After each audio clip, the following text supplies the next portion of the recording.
Les gars, c'est pas ce que vous croyez. C'est pas ce que vous croyez. On termine le refeed. On termine le on termine le refeed.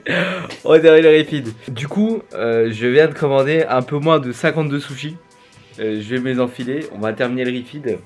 Hier, j'ai commencé un peu le refeed avec des tortillas. Donc hier soir, à la fin de la compète, poulet, ketchup, tortilla, refeed. C'est parti. On est le 18 et là, je vais terminer le refeed. Et comme ça, on est reparti sur des chapeaux de roue demain, la jet clean, tout ça. Même si ça reste de la jet clean vu que c'est des sushis, mais c'est surtout pour augmenter fortement l'apport en glucides. Et les sushis, c'est le meilleur moyen pour faire péter les glucides et avoir beaucoup de protéines aussi. Donc, let's go. J'ai commandé 52 sushis.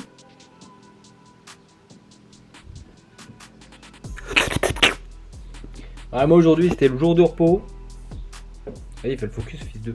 Normalement aujourd'hui c'est le jour de repos, mais j'étais trop excité. Je suis trop excité, là j'ai trop hâte de la compète de septembre. Je viens de terminer celle-ci, j'ai trop hâte de la compète de septembre. J'ai fait tous les plannings, les plans et tout. Il n'y a plus qu'à mettre en place. Il n'y a plus qu'à mettre surtout de l'action massivement. En attendant, les 10 000 pas d'aujourd'hui sont faits. Même si aujourd'hui c'était repos, j'en ai rien à foutre, j'ai quand même été faire mes 10 000 pas. Et on attaque la deuxième partie du repas, du refeed. Le reste des sushis.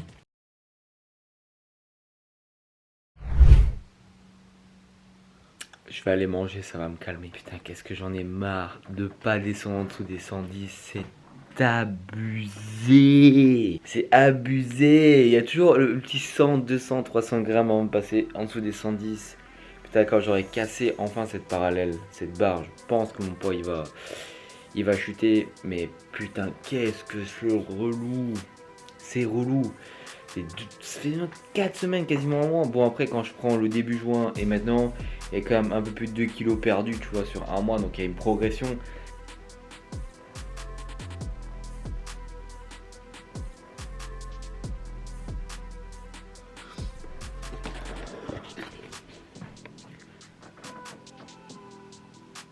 Je vais aller manger, ça va me calmer.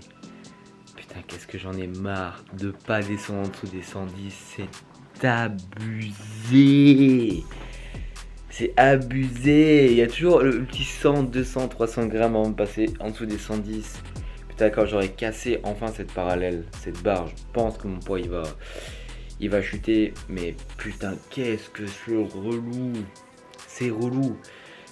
Ça fait 4 semaines quasiment un mois. Bon, après quand je prends le début juin et maintenant, il y a quand même un peu plus de 2 kilos perdus, tu vois, sur un mois. Donc il y a une progression. Mais là, pour l'instant, c'est vraiment casser cette parallèle des 110. C'est vraiment un blocage de mon corps. Mais par contre, visuellement, quand je prends des photos du début juin et des photos de maintenant, il y a une progression fulgurante, tu vois, en termes de visuel, en termes de face, de dos et de profil. Il y a un monde totalement différent, tu vois. Et c'est vraiment ça qui est chiant parce que sur les photos, tu vois que c'est la différence phénoménale. Et ensuite, sur le poids, tu vois que dalle, tu vois. Et surtout que ce qui est le plus important, c'est pas le physique, c'est le poids en powerlifting. C'est pas le physique, je m'en fous. Je suis pas en bodybuilding, bordel. Donc, on verra. À mon avis, c'est vraiment le temps de casser cette parallèle. Et à un moment donné, mon poids il va chuter. C'est d'office, j'en suis quasiment sûr. C'est vraiment le temps que le corps, le corps fasse quelque chose. Il doit se passer quelque chose dans le corps pour que enfin cette parallèle se casse et que je puisse descendre encore un peu plus en termes de poids. Vraiment plus, vraiment beaucoup plus. Mais bref, moi je vais aller manger parce que ça me casse les couilles. Mais là pour l'instant, c'est vraiment casser cette parallèle des 110. C'est vraiment un blocage de mon corps. Mais par contre, visuellement, quand je prends des photos du début juin et des photos de maintenant, il y a une progression fulgurante, tu vois, en termes de visuel, en termes de face, de dos et de profil. Il y a un monde totalement différent, tu vois. Et c'est vraiment ça qui est chiant parce que sur les photos, tu vois que c'est la différence phénoménale. Et ensuite, sur le poids, tu vois que dalle, tu vois. Et surtout que ce qui est le plus important, c'est pas le physique, c'est le poids en powerlifting. C'est pas le physique, je m'en fous. Je suis pas en bodybuilding, bordel. Tant que le corps, le corps fasse quelque chose, il doit se passer quelque chose dans le corps pour que enfin cette parallèle se casse et que je puisse descendre encore un peu plus en termes de poids. Vraiment plus, vraiment beaucoup plus. Mais bref, moi je vais aller manger parce que ça me casse les couilles. A few moments later. Moralité de l'histoire, les gars, avant de vous peser, allez tondre votre jardin. Bordel de merde. Je viens d'aller tondre mon jardin. Donc du coup, le jardin, tu te doutes bien, mate-moi ce beau jardin. Tu vois. Bon, la partie droite, hein, pas la partie gauche. La partie gauche, c'est la merde. Partie droite. À gauche, il faut que j'aille chercher une débroussailleuse. Du coup, je viens de faire mon jardin, tu vois, tranquille. Et je me dis, bah vas-y, let's go, c'est juste pour le fun, tu vois. Je monte sur ma balance, je me dis, vas-y, ça va être marrant. Je vais être à 111, tu sais, à 111. Surtout que le matin, j'ai pris mon petit déj, tout ça. Là, il est 2h30 de l'après-midi, donc j'ai bouffé, tu vois. Mon gars, ce matin, j'étais à 110, et là, je passe à 109,6. C'est n'importe quoi, tu vois. Explication plutôt rationnelle, c'est simple. Je suis en plein milieu, je suis en plein milieu du soleil, il fait 28 degrés, là, je pense, 28-30 degrés. Du coup, j'ai sué énormément de flotte. Donc, comme il y a eu énormément de suage de mon corps, ben, il y a eu énormément de flotte qui s'est barrée de mon corps. Et donc, j'ai perdu 400 grammes juste en allant au soleil pendant 1 heure. Donc, voilà, les gars. Donc, si vous voulez faire encore mieux votre water cut, foutez-vous au soleil pendant 1 heure, 400 grammes. Ça vous va, les gars? Non, mais sans blague, 109,6. Hein, je ne retiendrai pas ce poids, hein, parce que c'est pas le matin, c'est pas le moment où je me pèse. Donc pour moi, je suis toujours à 110, mais quand même, voir sur cette balance 109,6, tu vois le smile là, tu vois,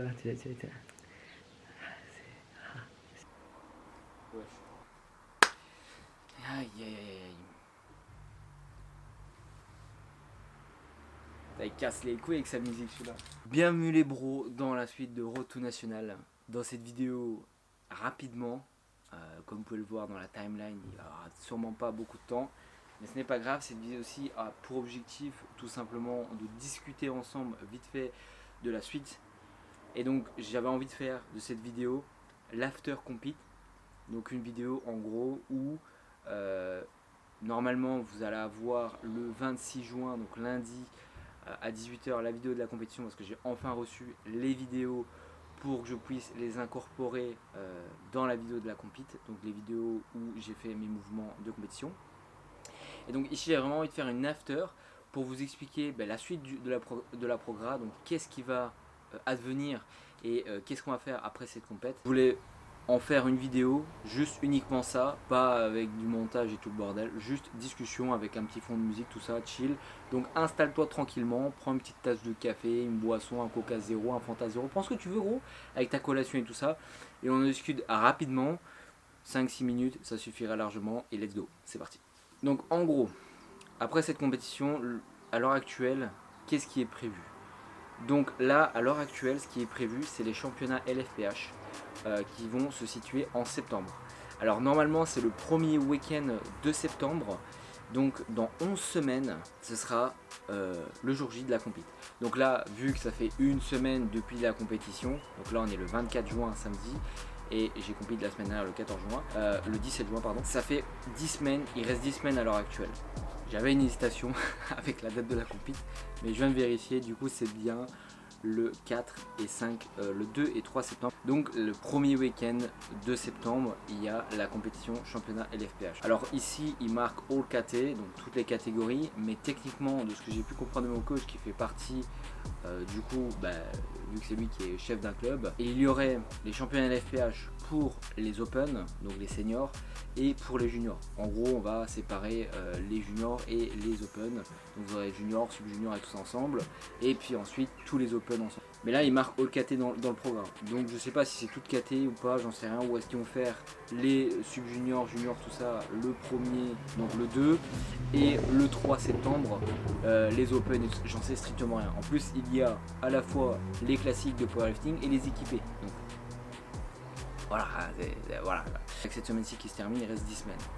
Sur ces 10 prochaines semaines, il y a 2 objectifs. Le premier objectif, c'est d'être en moins de 105. Donc en gros, je vise pas les moins de 93, ce que j'aurais pu viser il y a quelques temps. Mais franchement, encore une fois, c'est vraiment une question de priorité. La performance reste la priorité et pas la perte de poids. Mais En gros, si je voudrais atteindre les 93, là il me manque 17 kilos. Alors en 11 semaines, enfin 10 semaines, c'est tout à fait possible, mais ça veut dire qu'on serait sur une perte de poids de 1,5 kg, ce qui est juste monstrueux. Ah. Ouais, ça va. Ce qui est juste monstrueux, donc on va éviter ça, tu vois. Donc l'idéal c'est d'aller en moins de 105, ou me retrouver en 99 ou 103 kg. C'est plus ou moins l'objectif, la fourchette d'objectif. En dessous de 103 kg, l'objectif est réussi et ça c'est vraiment l'idéal. Après, si tout se passe bien, on ira sûrement à moins de 80, enfin on sera à 99 kg, 99 kg pour les Belges. Ça c'est la fourchette, 99, 103 kg. Si je suis au-dessus de 103 kg, ce serait illogique. C'est-à-dire que j'ai foiré quelque part, je sais pas ce que j'ai branlé, mais j'ai foiré quelque part. Et c'est l'objectif, de se retrouver en moins de 105. Putain, attends.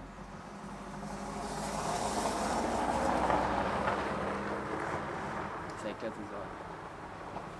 Ok, on peut continuer. Non, vous allez m'entendre. Donc bref, du coup, on sera d'office en moins de 105. Mais pour moi, dans ma tête, entre 99 et 103 kg. Largement faisable en 11 semaines sur le total. Là, il reste 10 semaines, là, je suis à 100. Donc là, plus ou moins, il me reste 7 kg encore à perdre. Alors honnêtement, si en 10 semaines, j'ai pas perdu 7 kg, je ne comprends pas. Hein, okay, je ne comprends pas. Alors l'objectif en termes de charge, pour moi, les objectifs sont très ambitieux par contre là. Sur le squat, 220, donc ça veut dire un plus 20 de PR. Au bench, 150, donc un plus 15 de PR. Et au deadlift, un 255, donc plus 20 de PR. Ce qui correspond plus ou moins au PR que j'ai effectué lors de ma compétition ici.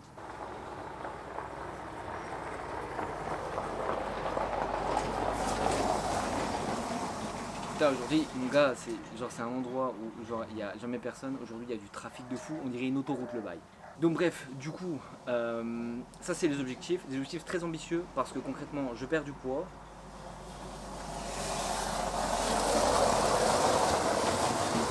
Objectif très ambitieux parce que je perds quand même beaucoup de poids.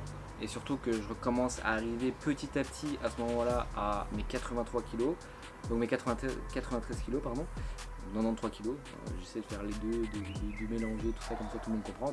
Je vais me rapprocher petit à petit de ma KT et je veux augmenter encore plus ma charge.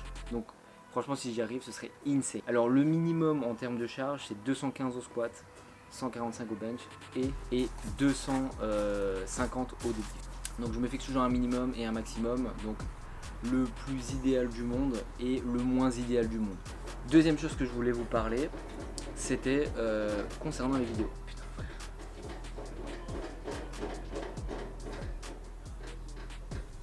Frérot, je te jure, c'est un délire. Il n'y a jamais personne. Le jour où je fais ma vidéo, c'est une autoroute le bail. C'est une autoroute. Et jamais personne et j'en ai des notes d'onde. La suite du coup des vidéos. Parce qu'en fait, je me dis, vu que Road to National a pour objectif de vous montrer tout le process, et c'est ce pourquoi la série a été créée, c'est vous montrer tout le process qui va me permettre me faire devenir champion de Belgique, c'est vraiment ça Road to National. Et je me dis, une vidéo par semaine, c'est à la fois peu, mais aussi à la fois entre guillemets facile pour moi pour pouvoir tourner les vidéos, faire les montages et vous les poster sans problème. Mais l'idéal ça resterait 2 vidéos semaine. Pourquoi ? Parce que de 1, j'ai la moitié de mes entraînements en semaine et j'ai l'autre moitié le week-end. Et que quand je vous filme des vidéos, c'est uniquement le week-end. Donc vous n'avez pas les entraînements du début de semaine. Alors vu que je les filme pour mon coach, je pourrais vous les passer. Mais en gros, il n'y a pas, si vous voulez, de commentaires de ma part, il n'y a que dalle, tu vois. Et j'aimerais, en fait, si vous voulez, faire de la semaine 2 vidéos, donc 2 parties, si tu veux. Donc, à la fois, ma première semaine, enfin, ma moitié de semaine en une vidéo, et l'autre moitié en autre vidéo. Le souci, sinon ce serait pas marrant, le souci c'est qu'il y en a 2. Le premier, la caméra, et le deuxième, mon temps. C'est 2 problèmes. Alors, la caméra, ça peut se régler avec de l'argent, mais le temps, ça ne peut pas se régler avec de l'argent. C'est problématique. Donc qu'est-ce que je vais dire par le temps et l'argent ? Alors le temps, c'est surtout le temps qui me pose problème. C'est-à-dire que moi, des fois, personnellement, la plupart du temps, je fais des heures sup. De 1, parce que je veux gagner plus d'argent. et parce que j'ai des projets qui vont me demander par la suite des finances. Donc à l'heure actuelle, je dois absolument augmenter mon revenu pour mettre le plus d'argent possible de côté. C'est ce qui se passe puisque je mets environ entre 1200 et 1500 par mois de côté. Mais derrière, je fais des heures, 50-60 heures semaine. Donc le problème de l'heure, du temps, c'est que est-ce que j'aurai le temps de vous tourner des vidéos, vous les monter et vous les poster? Et deuxième, le matos. Le matos, la problématique, je vais te mettre une photo, c'est que ma caméra de 1 n'est surtout pas fait, en fait de base c'est une caméra vlog, mais vraiment vlog débutant, tu vois. Donc en gros, pour te la faire court, je peux pas mettre de zoom dessus, donc il n'y a pas d'objectif, ce qui est super ennuyeux parce que là je vous parle, mais en gros j'ai la caméra à 25 cm de moi, quoi. C'est genre très simple. En gros, pour la métaphore, entre la caméra et moi là à l'heure actuelle, il y a facilement une moitié de barre à squat. Donc tu prends une barre pour faire tes squats, tes deadlifts ou tes bench, ben, tu prends la moitié de la barre, et ben ça c'est la distance entre moi et la caméra. Alors pourquoi c'est problématique? Parce que en fait, quand je fais un vidéo vlog, donc imagine-toi que là à l'heure actuelle, ça c'est la bonne distance. Tu vois, pour vraiment avoir ma tronche et vraiment avoir du paysage. Mais là à l'heure actuelle, j'ai pas assez le bras long. Imagine-toi que là, je suis même pas encore à ma caméra. Donc en gros, pour faire des vidéos vlog, je suis comme ça. Tu vois, limite j'ai toujours ma gueule. En plus, j'ai le micro qui ne peut pas être attaché à la caméra, vu que le micro il est là. Donc il y a tout un système de merde qui va permettre, en fait, si tu veux, avec ça, je dois l'attacher à un trépied pour qu'ensuite le truc vient, la caméra vient là, le trépied ben, du coup vient là, la caméra vient là et le micro est à côté. Donc je te dis pas comment c'est la merde, en fait c'est juste la grosse sauce. En plus de ça, il y a une très mauvaise gestion. En fait c'est tellement pas simple de gérer tout ce qui est ISO, l'angle d'obturation et tout le bordel, c'est vraiment un calvaire cette caméra. Donc pour un débutant c'est très bien, mais pour un gars comme moi qui à l'heure actuelle se forme beaucoup à Adobe Premiere, sur du montage, sur les caméras, sur les paramètres de caméra, sur la totalité de ce que c'est que faire une vraie vidéo et d'avoir une qualité encore plus professionnelle, là concrètement, plus j'avance dans ma formation personnelle, plus je me rends compte qu'en fait cette caméra c'est de la merde. Le problème, c'est que ce que je veux faire comme vidéo et ce que je veux amener comme qualité, je suis bloqué. Je suis bloqué littéralement. C'est-à-dire que je ne peux pas, entre guillemets, faire aller toute ma créativité. Et ça c'est dommage, parce que la caméra manque certaines fonctionnalités que j'aurais vraiment besoin et que j'aimerais bien utiliser pour pouvoir vous proposer une meilleure qualité et aussi pour pouvoir m'entraîner personnellement à faire de meilleurs montages. Parce que là, ce qui me manque, c'est surtout faire énormément de pratique. Donc voilà, vraiment ce que je voulais vous dire, c'est cette partie-là, c'est que j'aimerais bien en fait instaurer 2 vidéos semaine, parce que l'objectif de Road to National, je le rappelle encore, c'est vraiment vous montrer tout le process qui va me permettre de devenir champion du monde, enfin champion de Belgique, pardon. Puis on verra pour les mondes, mais d'abord champion de Belgique, soit en moins de 93 ou en moins de 83. Est-ce que je le serai? J'en sais rien, mais ça reste mon rêve, donc je fais tout en sorte d'y arriver. Et si un jour j'y arrive, vous aurez toute une série complète d'un mec qui part d'une idée de devenir champion de Belgique, qu'il le devient, en sachant pas qu'il allait le devenir. En gros, c'est comme un animé, tu vois, c'est comme One Piece, tu vois. En gros, le mec, il cherche le One Piece, tu vois. C'est pareil, tu vois. Du coup, ce que je voudrais bien faire, c'est 2 vidéos semaine, mais là, je suis en grosse hésitation pour ces 2 problèmes-là. Alors, le temps, je pourrais encore m'arranger. La caméra, il faut vraiment que j'achète une nouvelle caméra parce que là, ça devient personnellement urgent.